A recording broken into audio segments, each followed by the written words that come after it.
Okay, hello everyone. My name is Ian Anderson. I'm the Director of Enterprise Security, Network and Monitoring at Oklahoma Gas and Electric. So OG&E, we are an electric company.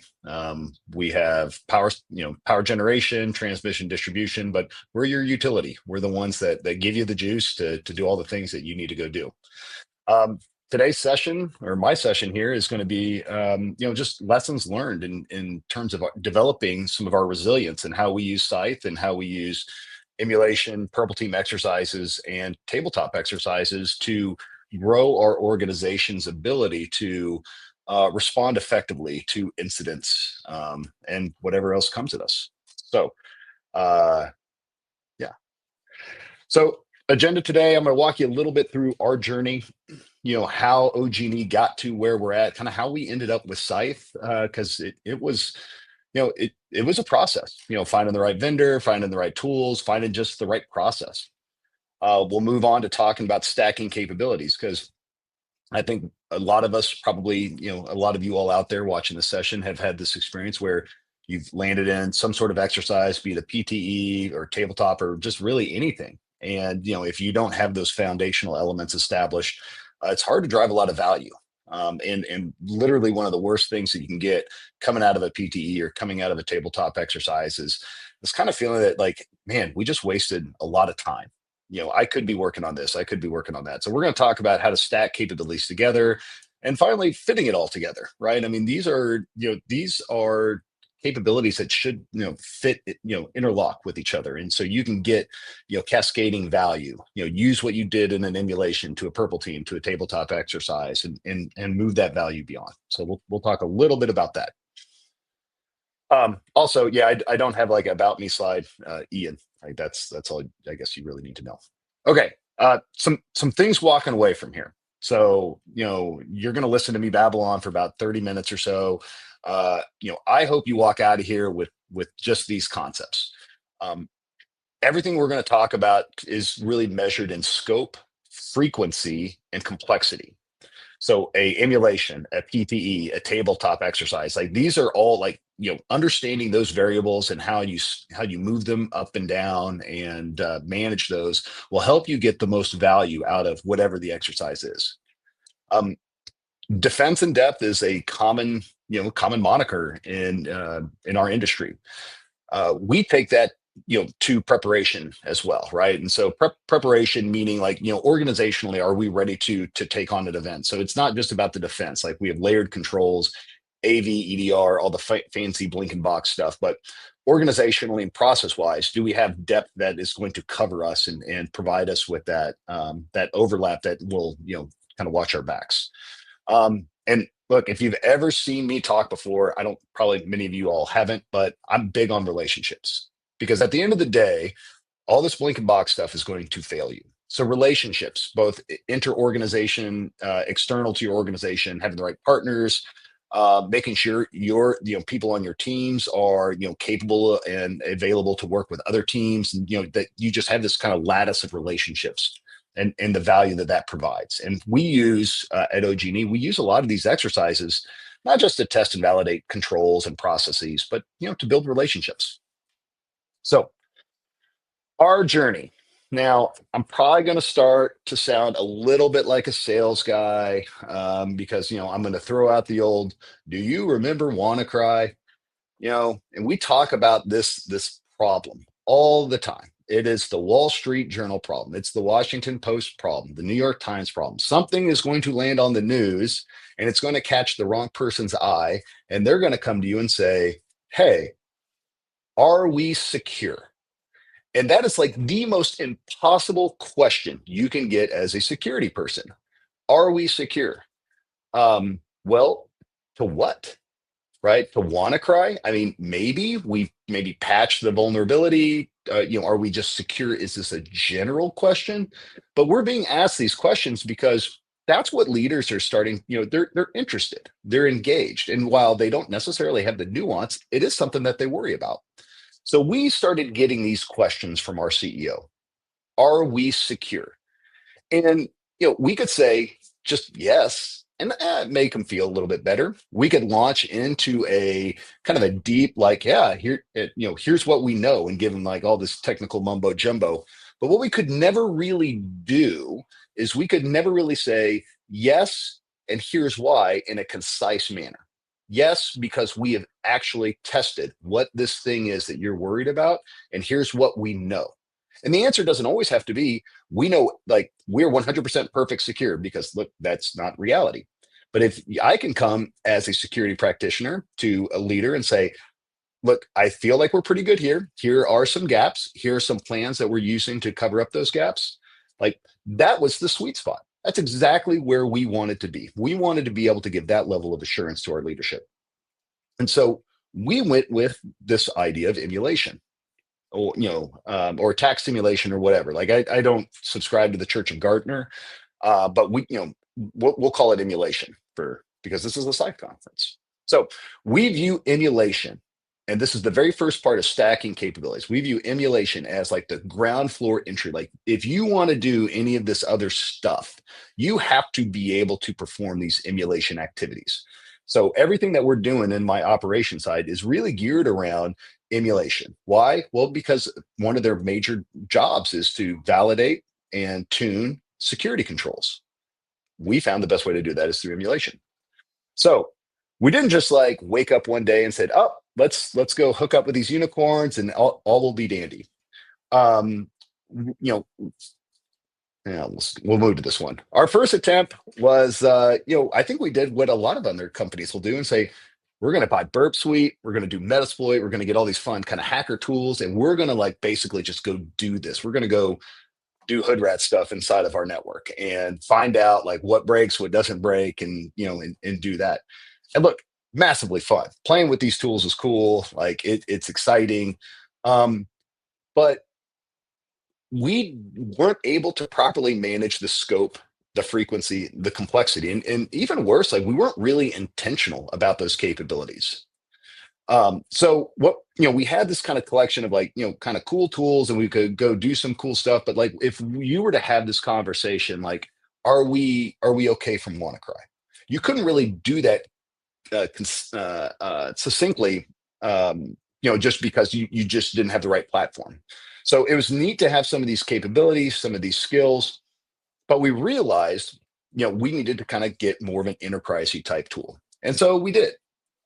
It's a tool. The tool we chose, I think they're around kind of, they've been bought, and it's Veridin. Yeah, I'll say it. So we tried Veridin, and what we discovered was, when you kind of get into these enterprisey type tools, you start getting into this point where we were spending more time maintaining the tool, just keeping it up and operational, than we were actually spending using it. And so, like, we aspire on our security operations team to do security operations, not necessarily do infrastructure management or application administration, system administration.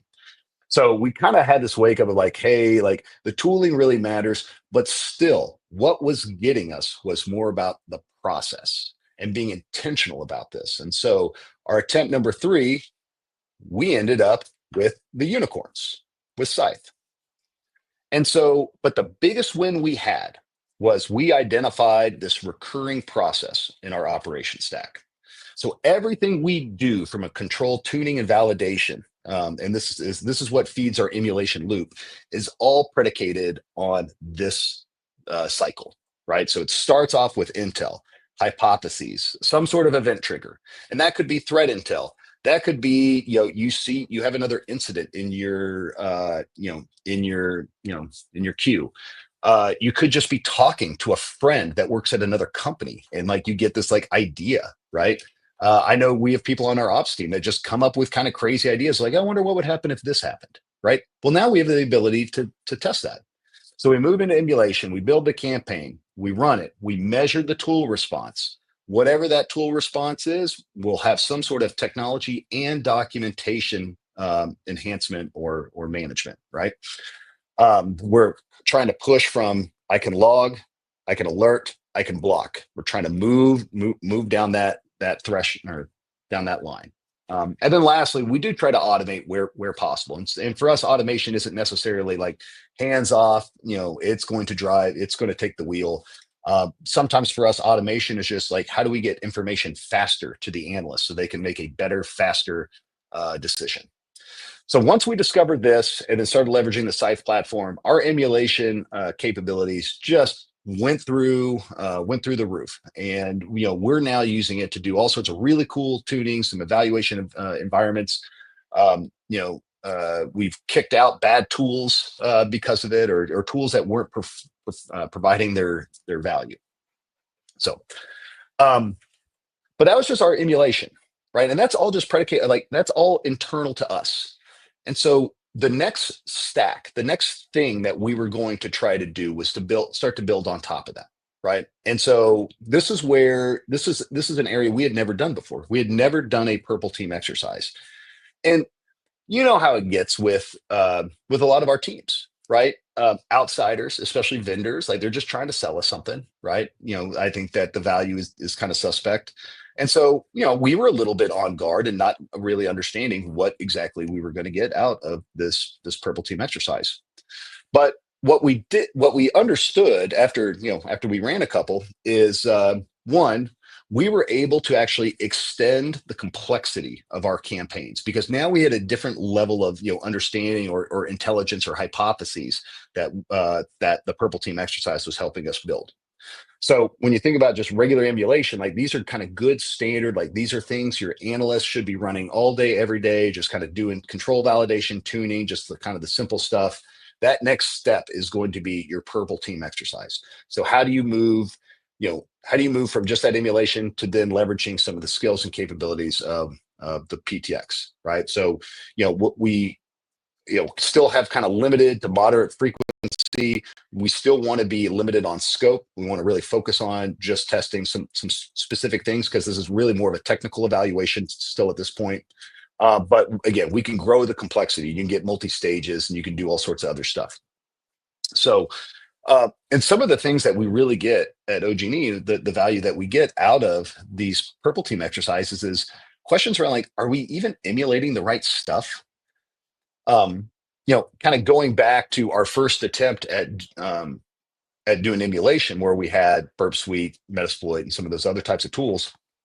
Can we think like the adversary? Can we operate like the adversary? Can we even create those instances inside of our tooling that give us the opportunity to make our tools better, or to detect, or even just like line up with what the adversary is up to?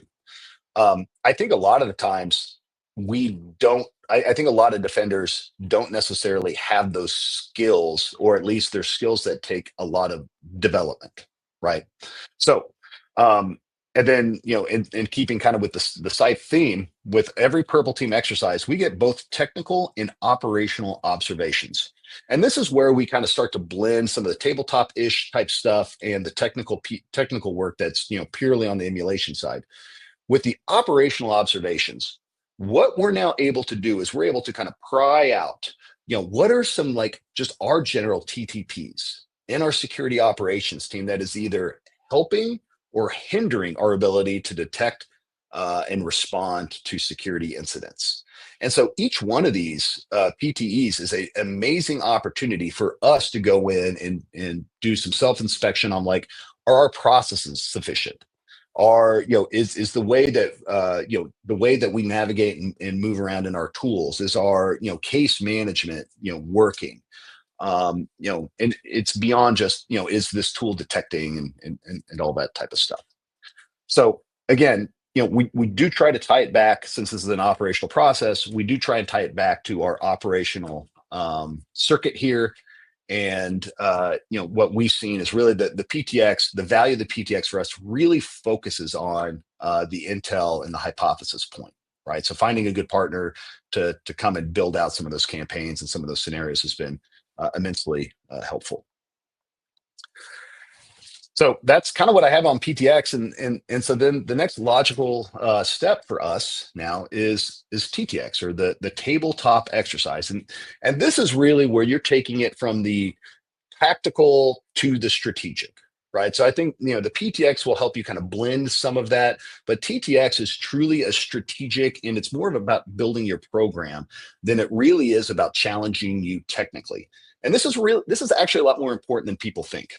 Um, when you think about uh, some of the large scale breaches in the response, it's generally not the security operations teams that are kind of making companies famous for the wrong reasons, right? It is a tone deaf response. It is a failure to communicate effectively. It's, I think about the company, place I worked at before, OG&E. I think about their response to Ashley Madison, right? So Ashley Madison comes out, and all of a sudden, like, everyone's got the emails of like, hey, how many people on Ashley Madison were employees that had using their corporate email in order to be able to set up these affairs. And I remember our legal team's first instinct was to send a cease and desist letter to Ashley Madison, saying you better retract that. These people like aren't, like, they're not in your database. And so had I spent some time with them beforehand, and or luckily we were able to intercept that. But this idea that organizationally we're going to start making some decisions based upon a lack of understanding of how these things really work is kind of the wake up call that I had with ensuring that legal and HR and your compliance teams, your other field operations teams, that they're all involved and engaged and know what's going on, because they can sync your incident response very quickly. All right, so let's dig in a little bit. So kind of going back to our circle, so we look at the tabletop exercise as a way to again improve our intel, our hypothesis, our event triggers. Some of the outside folks that you're going to bring into a tabletop are going to like have different ideas and ask you questions around stuff you've never even thought of. Especially being an electric utility, we have a lot of folks in the OT space, operational technology space, and so we're always learning from these folks, saying, telling us, hey, I'm worried about this, or had you thought about that? This controller, or that RTU, or whatever the case may be. So we get all sorts of really good intelligence and hypotheses just by working with them. Um, we like to show them the emulation itself, and we're going to talk a little bit about partnership, maybe even on the next slide. And then we want them to be a part of the tool measurement response. And a lot of this is around relationships. And okay, cool. My formatting got goofy. So one of the things I think that has made OG&E enterprise security the most successful over the past 10 years is our focus on relationships. So everything that we do, and this is a testament to our analysts, and I know they're here watching, and they're probably got me up on a big screen somewhere. But the way our analysts, the way our leadership interacts with other elements all throughout the company, like, everything is an exercise in relationships. Because at the end of the day, like, we cannot secure a company by ourselves, and they get it, and our business gets it. And so everything we do is around how are we developing others? How are we building relationships? So, for example, you put in like a new SIM, right? Well, you're sitting on a plethora of data. How are you extending that data? How are you giving value to others? And how are you making it seem like you are approachable? Well, part of being approachable for a security team is letting people know what's going on, being open, sharing resources, sharing information. And that's one of the things that we've done really, really well. So we will take these tabletop exercises and really just kind of pick on a couple of groups and say, hey, we're probably not as connected with this specific group as we should be. Let's fix that. Let's do some sort of emulation or PTE or tabletop exercise that involves them. And not only involves them saying, I'm going to ask you to do stuff, but involves them from the perspective of, I'm going to let you come in and be a part of it. I'm going to let you like SCYTHE's coming in. They're cool guys. Come on in. Come hang out with us for an afternoon. We'll buy lunch. We'll talk some crazy stuff, and we'll have a good time. And you know what? Like, people will leave saying, I didn't really understand all that was said, but I know that those guys have my back. And look, if you're there, you're gonna do just fine.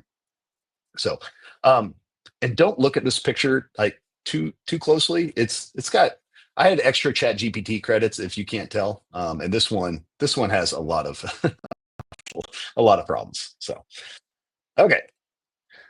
So another example that I've seen, problems with TTXs that I've seen, and I call this the GridX problem. So for those of you all that are not aware, GridX is a kind of a nationwide tabletop exercise that all electric utility, well, pretty much all electric utilities participate in every other year. And it tests cyber, it tests physical security, it tests resiliency. Basically, they want to stress out the grid. But one of the biggest problems that I've seen is that if you don't have regular recurring exercises where you're bringing in people and and helping them out and helping grow them and being intentional from a process perspective, everyone's going to suffer when you go do these big massive ones. And the GridX problem is it's kind of like a doomsday. Like it is literally the worst day you could possibly imagine. And if you are not like, you can't just go to the gym and lift and bench press 250. You gotta, like, you would have to work up to it. Like you can't just go do these really hard things. Like you have to work up to it. And so the tabletop exercise organizationally, like that's just another muscle to go work out. And so if you are not doing tabletop exercises today, that's okay. Get in there, but start small. Do identify specific areas you want to stress, and stress it, but don't kill them. Right? If people have, if people start to lose this belief that they can win, like now you're building in really negative emotional responses. I guess that's the other part of this that I do want to hit on. The tabletop exercise. Like we are in cybersecurity, we're so focused on the technical detection and response to our problems that we forget about the emotional and psychological impact that degradation of service or loss of availability and the other things that can come from cyber have on the business and have on the customers. And so if we're not creating opportunities for us to understand these psychological and emotional biases and impacts that will harm our ability to serve and to manage whatever that incident, we're in a lot of trouble, right? So when we talk about stressing it, we do stress it, but we don't do it in a way that's going to kill you. Like we're not saying we're going to detonate a atmospheric EMP, right? Because like at that point we're at nuclear war and there's really nothing, not a lot any of us can do. I don't think any of us are putting in Patriot missile batteries or anything like that to protect our critical infrastructure. So it's kind of where we're at on that one. So let's bring it all together. And here is, we start to come up with like this high level TTX plan, right? So it starts with the strategic intent, right? We want, what are we trying to accomplish? We want to test, maybe we have some new attorneys and we want to get some sort of, data problem in front of them that then they have to go work through, right? We identify the who are the players in this? It could be security, compliance, legal, corp com, facilities, you name it, finance. Like you can go find pockets and say, hey, I'm going to create a security problem for you that you are going to be a part of. So for instance, your accounting system gets popped. Like you're going to have a cyber response, but you're absolutely also going to have an accounting team or a finance team response as well. They're going to be included in what's going on. And you don't want the first time you're meeting these folks to be like when bad things are really happening. You want to start to establish some of these relationships early. So for us, like what's a specific one? So we would set that exercise goal and we would seek to, because we are an electric utility, we are, we have to abide by NERC-CIP, which is critical infrastructure protection. And there's a very specific NERC-CIP requirement around tabletop exercises, wouldn't you know? So, oh, look, I get little pop-ups. Yeah, you're welcome, Jennifer. Glad, glad you feel better. So we have this like obligation. It's hard to read here, but it's every 15 months we have to run a tabletop exercise. And of course, we like to do things a little bit, more often than that, but that is by our regulatory requirement. That's what we have to abide by. Um, when those happen, we want to say, hey, we're going to satisfy this compliance requirement. So that's like the minimum. That's the checkbox security that I think we're all familiar with. From there, we're talking about, okay, we need to actually grow the compliance team's understanding of incident response, because there's a phrase in there that NERC uses called reportable cybersecurity incident. And it's fairly vague what they mean by that. And when it comes to compliance and compliance reporting, that's not a security thing. We have a whole team dedicated to that.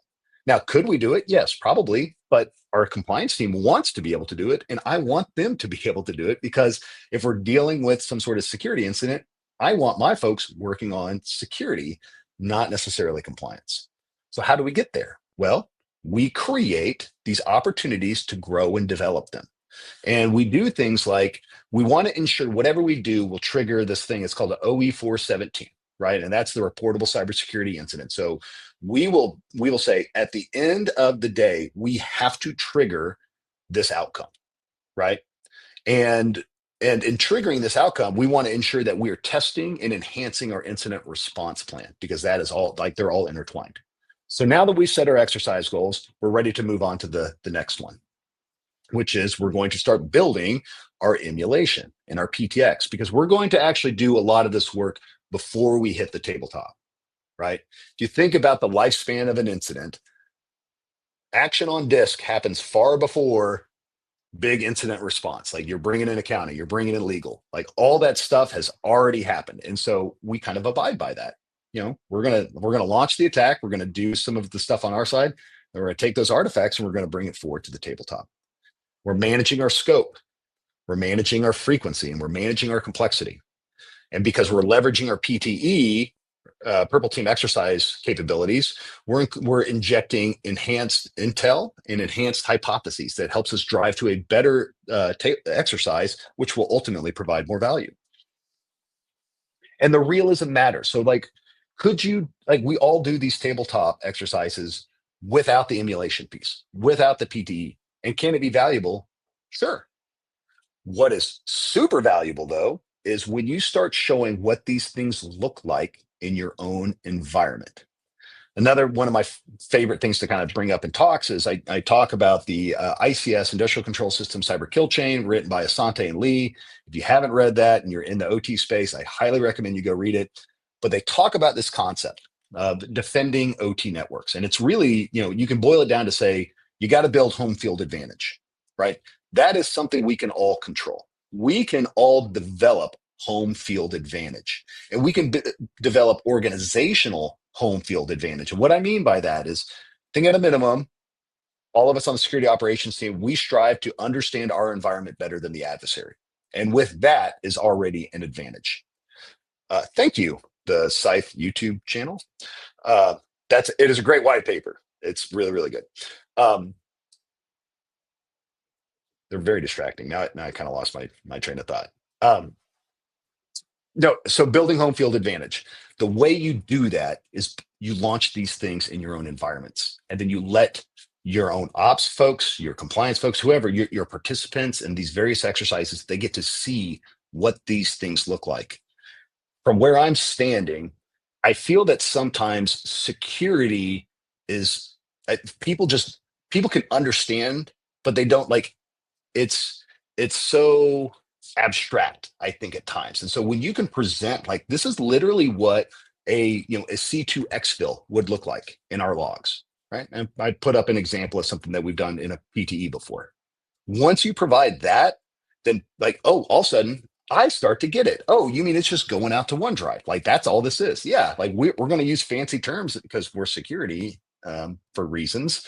But it's really just like, yeah, they're uploading it to a cloud website. Like, that's why we care about what websites you talk to. That's why we care about authentication. It's why we do SSL decryption, right? You can now start to connect some of these other controls that you're putting in. You're creating engagement across teams, and this is my favorite: fight the exercise. You don't have to fight the exercise, because this is what literally happens. You do this in our environment. This was the impact. Because It's famous. Tabletop exercises are famous for being derailed by, well, that's not how it would really happen. And I've, as a leader of tabletops, I've had great tabletop ideas just, die in the mud because someone rightfully pointed out, like, there's a physical control that prevents that. So bring the realism, right? Your participants will appreciate it. It'll help you all, everyone kind of interconnect and all that good stuff. And if you don't want to do, so this is kind of like I think this is my last slide, but if you don't want to do like these big, massive, tabletop exercises and do all this stuff, you can do what we started off doing at OG&E and just play backdoors and breaches and just inviting friends from across the company for lunch. We just have them in for lunch and, play a few rounds. You can play for free. And now we're also going to see how many of you are brave enough to scan and click a QR code at a security conference. But in all seriousness, the backdoors and breaches game is great. It is a super chill way to introduce some of these things to people. We've also used it for talent identification and development. Like, we'll go find some people, maybe at the desktop team or help desk or a developer, and just say, hey, you want to play? And like, you get to see how people think. That's a lot of fun. So, and again, like, you're making friends, and at the end of the day, it's the people that are going to save you. So, so in closing, again, if you're starting from scratch, it starts with emulation. Then you got to build on PTX. Then you can do TTX. Can you do them out of order? Sure. But what we've experienced is you're going to get a clearer value delivery by stacking these capabilities. And for every step of the way, you're managing your scope, how broad you're making it, right? Frequency, how often you're doing it, complexity, like how sophisticated it is. It requires depth. Depth, not just in your tool set, depth not only in your team, but depth across your organization. Because at the very end of the day, the relationships are what are going to save you. And with that, I will open it up to any questions. Just a reminder for everybody that you asking a great question gets you entered in the raffle for awesome unicorn swag. So what better way to celebrate UniCon and National Unicorn Day? What would be a good approach to better foster relationships with partners, especially for smaller organizations? So Ian is in an interesting position with Oklahoma Gas and Electric, where they're not the largest large, they're not the smallest small like the munis and the co-ops. They're in this nice little medium piece. So they kind of have the best of both worlds. Yeah. So great question, Stephen. You're clearly a very bright, most likely super handsome individual. So like, what's been our approach? It's been soft, regular touch, right? So meaning, like, we go on field trips, we bring swag, we bring donuts, we will show up at a place and just listen. And it's not about us, like, honestly, like, and this is we have an organizational culture inside our enterprise security. Like, we're not the stars of the show, and we know it, and we like that. We like other people to be the stars of the show. And so what we really try and do is say, hey, we're here with you. We're not in your way. We have our job to do, but we're here with you. And so, I think about, building trust with folks out in the field is it's a long running process, right? And it just starts off with, you show up and you bring some candy, and you remember what a guy's favorite candy is. And so there's a guy in a control room loves Twizzlers. If you show up with Twizzlers, they will remember that because you're thinking of them. And then next thing you know, so this is kind of what happened, my experience. Every time I go to like a plant, they'll say stuff like, hey, we're having a problem with the printer. I know it's not a security thing, but we're having this problem. Guess what? I can go help them with that printer. It's not a security thing, but what it does is it shows them that I'm there for them, regardless of job title. And so it's those little things. Like, if you're looking for the grand gesture to build relationships with people, like, everyone will see right through that, especially folks out in the field that are like a little bit paranoid by nature, and like, they don't trust the corporate people. And so it takes time, but the rewards there are so valuable. Thank you, Stephen. When I was an Army officer and I was in the field, I used to carry chocolate milks in the cargo pants of my BDUs. And when I would go out to remote locations, um, the soldiers just, I mean, they were getting their chocolate milk, and it was a little thing, and it makes a big deal to show that you care. Yep. How often would you recommend teams perform tabletop exercises? And I'm going to broaden this question because this also ties into technical exercises as well. And the fact that everybody focuses on the exercise itself when there's actually other ways to accomplish those more organically and a micro level, which I know your team has done. Mm-hmm. Yeah. So, I mean, like for us, because I know a lot of them are watching, right? And so it's like, yeah, we are continuously doing emulations at their level, right? And so that's that kind of micro, always be emulating, right? Right. But from a PTE perspective, I think that we've actually gotten a lot of value kind of quarterly, between quarterly and semi-annual. And then for tabletop, it's semi-annual to annual, right? And it really just depends on like, do you have stuff worth doing an exercise on? Because you can actually set your program back by bringing everyone together for nothing, right? Or to without that intentional plan. Because when you're talking these tabletops, you're really digging into people's most valuable resource, which is their time, right? And so it has to be really intentional around, this is what we're going to test, and this is the value that we think that you're gonna get out of it. So I think we on the enterprise security, like if we're doing a good tabletop exercise where we're bringing in other elements from the business, kind of in that formal TTX manner twice a year, I think that's a win. But other like the little relational things, like that's a continuous deal too. And you could always do a lunch with backdoors and breaches. So in your presentation, you stress what needs to be stressed. What's an example that you can provide from your experience that's something that you saw that needs to be stressed that wasn't? That's a great question. So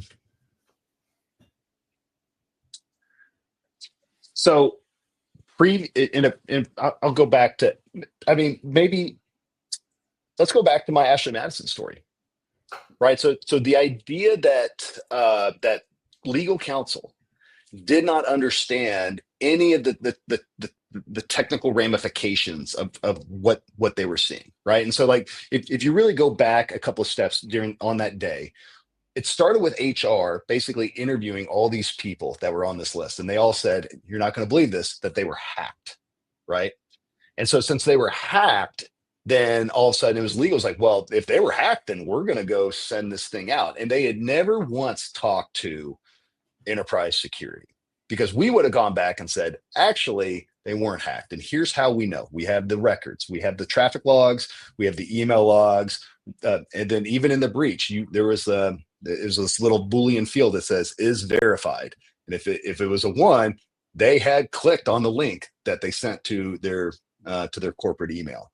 And so, that understanding of how they integrate is an example of like, they didn't understand, like that was never stressed to them, that these decisions cannot be made unilaterally, and that you have to be engaged in the IRP, because you had the business side doing one thing, and then you had the technology side doing another thing, and we were not integrated in terms of our response.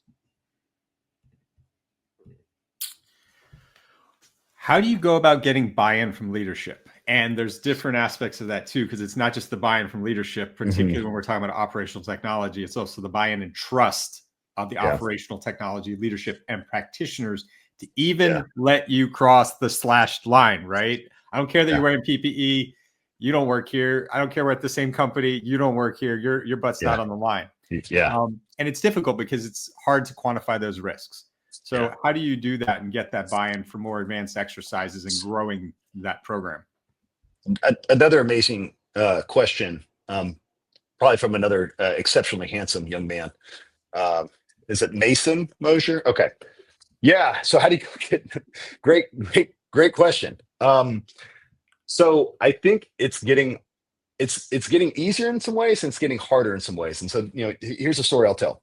Go back 4 or 5 years ago, And getting money for security stuff was actually pretty easy. And it was more, I think it was more around there was fear and uncertainty about what the cyberspace held, because like Colonial Pipeline and companies are getting ransomware and all this kind of stuff. um you know all that was happening. And look, when executive teams don't know how to solve a problem, one way that I've seen them react is they throw money at it, right? And so, like, buy-in was more of a product of being afraid than it really was around understanding risk. Now, one of the things that we've done a great job is, we've got a risk and governance team at OG&E. They focus on how do we understand and communicate the risks of our technology and our processes to leadership. And so we can take our CEOs, CFOs, VPs, who are actually kind of world-class risk managers. They understand the concept of managing risk, but don't necessarily have the technical backing and that technical acumen to understand, like, what does this CVEE really mean to us? So for us now, buy-in has turned into, we are integrated in as a component of the risk management strategy. And that comes from, these exercises. So these tabletop exercises, these larger executive, executive event management things that we do. And what they see as the byproduct of that is they're seeing, hey, this team is focusing on the things that we need to be focusing on. They are understanding the risk. They're able to effectively communicate that risk, which means the cost justification is there.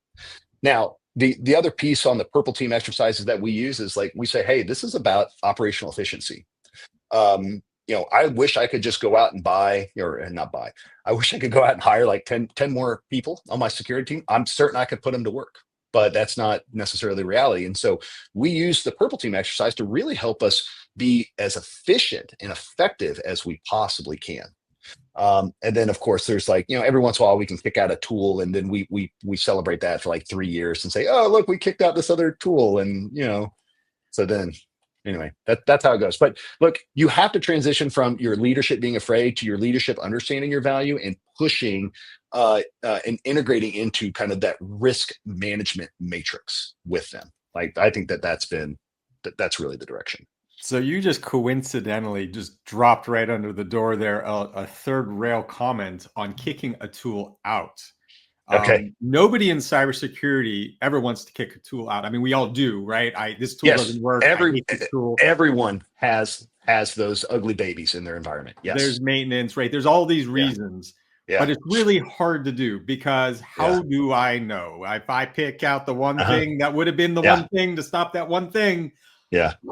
So have you actually kicked a tool out before, and how did you do it? Well, emulation, right? I mean, like, we could actually just stack two things together and say, does it do this, this? No. Okay. And when we go evaluate a new tool, we run an emulation against that. We say, hey, we want to run a POC. We already got the emulations ready to go. It can do this, it can do that, it can do that. And in our case, not only were we found it, we replaced the tool. So we kicked it out. We replaced it actually with something cheaper that already integrates better with stuff we already have. So it was like, tools are emotional. It's like, someone bought that tool, someone implemented that tool. It means things to people. And, like, I'm not here to tell anyone that they've done a bad job, right? That's not what this is. But look, tools get good and then they get bad, and then sometimes they get good again. Right? We've all seen it. Every single one of us has one of those, like, they used to have a really great product, now it sucks. And so what we are trying to strive to do is, we're trying to say, okay, I got to take emotion out of this. Like, yes, I know that you spent the first 5 years taking care of this thing, and what you did was great. It got us to where we're at. We would not be where we're at today without it. But look, here's what it can't do. Here's what the competitor can do. Either you make this thing do what it has to do, or we got to move on. And frankly, what you'll get is, you'll get guys just kind of tired of keeping this turd alive. And they'll eventually just say, you know what? I'm ready.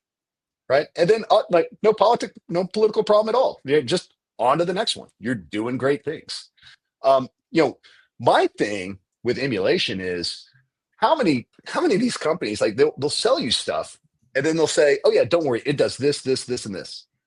Okay, but how do I know? How do I know? Right. And so then how do I know what I'm getting for my money? Like I'm spending a extensive amount of money keeping all of my tools, just like everybody else. And so if I'm not getting superior value out of it, it's got to go. So you mean you're not getting unlimited budget increases in cybersecurity every year? No, it's hard to believe. That no, there's now there's kind of like, again, like there's this turn, and I talk about it to my team a lot. It's like the good times aren't going to last forever. And so now is the time to make sure we are as efficient and effective and standardized and operationalized as we possibly can, because we have to be ready for when that, like the like basically the money, pipe gets closed. And it's like, I've dumped millions of dollars into you, or however much money, or year over year over year over year. Like, what more do you possibly want? So that's where we're at. All right. So we're running into my presentation. Yeah, No, I'm no, sorry, no, Bryson. Ian. Yeah. Nope. I have one more for you. I've been enjoying this so much, and we've had such great questions coming in. Yeah. We're free flowing, and if there's anybody that we can take time from, I mean, I'm the guy. So from that leads to this question then of, all right, so you said emulation can do it, but how do you know for sure that emulation has value? So first, I'm going to call out an element here. Continuous automated red teaming was actually we coined that phrase back in 2018. That was us. We made that term up because we found the breach and attack simulation market so noisy of all of these words, and it all sounded really cool, but none of it did a damn thing that seemed to matter. And so we're like, well, we're not that. So we're going to come up with this phrase. And we quickly discarded it because when you actually got into it, it really isn't quite what it was. So I'm going to pull that phrase of automated red teaming and throw it away to the side. And it's more the question of, how do you know your emulations help you do the data-driven analysis that makes you bold enough to make that executive decision on a vendor? Yeah. Scale. Like that's what I like. This isn't just, we're not basing any of our decisions off one singular individual instance. We run countless campaigns. Like that's really the thought, is like you throw enough stuff at it, you will find that bell curve, and you'll actually see where these tools kind of settle. But it does take data. Like you do have to run these iterations. Can we build campaigns differently to mimic sophistication of the adversary? Yeah, actually, I think that's kind of a cool idea. My team's probably already thought of that, and I'm certain I'm going to walk into our monitoring center, and they're going to be like, we already do like half the stuff you talk about. But that's do I know for sure exactly how it's going to land? Not 100%, right? I mean, I think, we have other things that are going on. So like, every once in a while we'll do a pen test, like we'll do some other things that help, again, kind of spot check, some of that, but like you can't do any of that stuff continuously. Right. And so this is where that partnership between you and your emulation and PTE vendor, preferably SCYTHE, and are you asking these questions to your PTE folks? Like, hey, how do we mimic this? Right. And some of the other emulation services that SCYTHE is able to offer will give you more of that, like, hey, this is a really sophisticated actor. This is kind of like a script kiddie type, and things like that. So it is a challenge. Like, how do you know for sure? It's fair. Ian, my friend, thank you so much. Yeah. Thanks, Bryson. Look forward to continuing to defend the world together. Let's do it. I'll see you on the other side, my friend.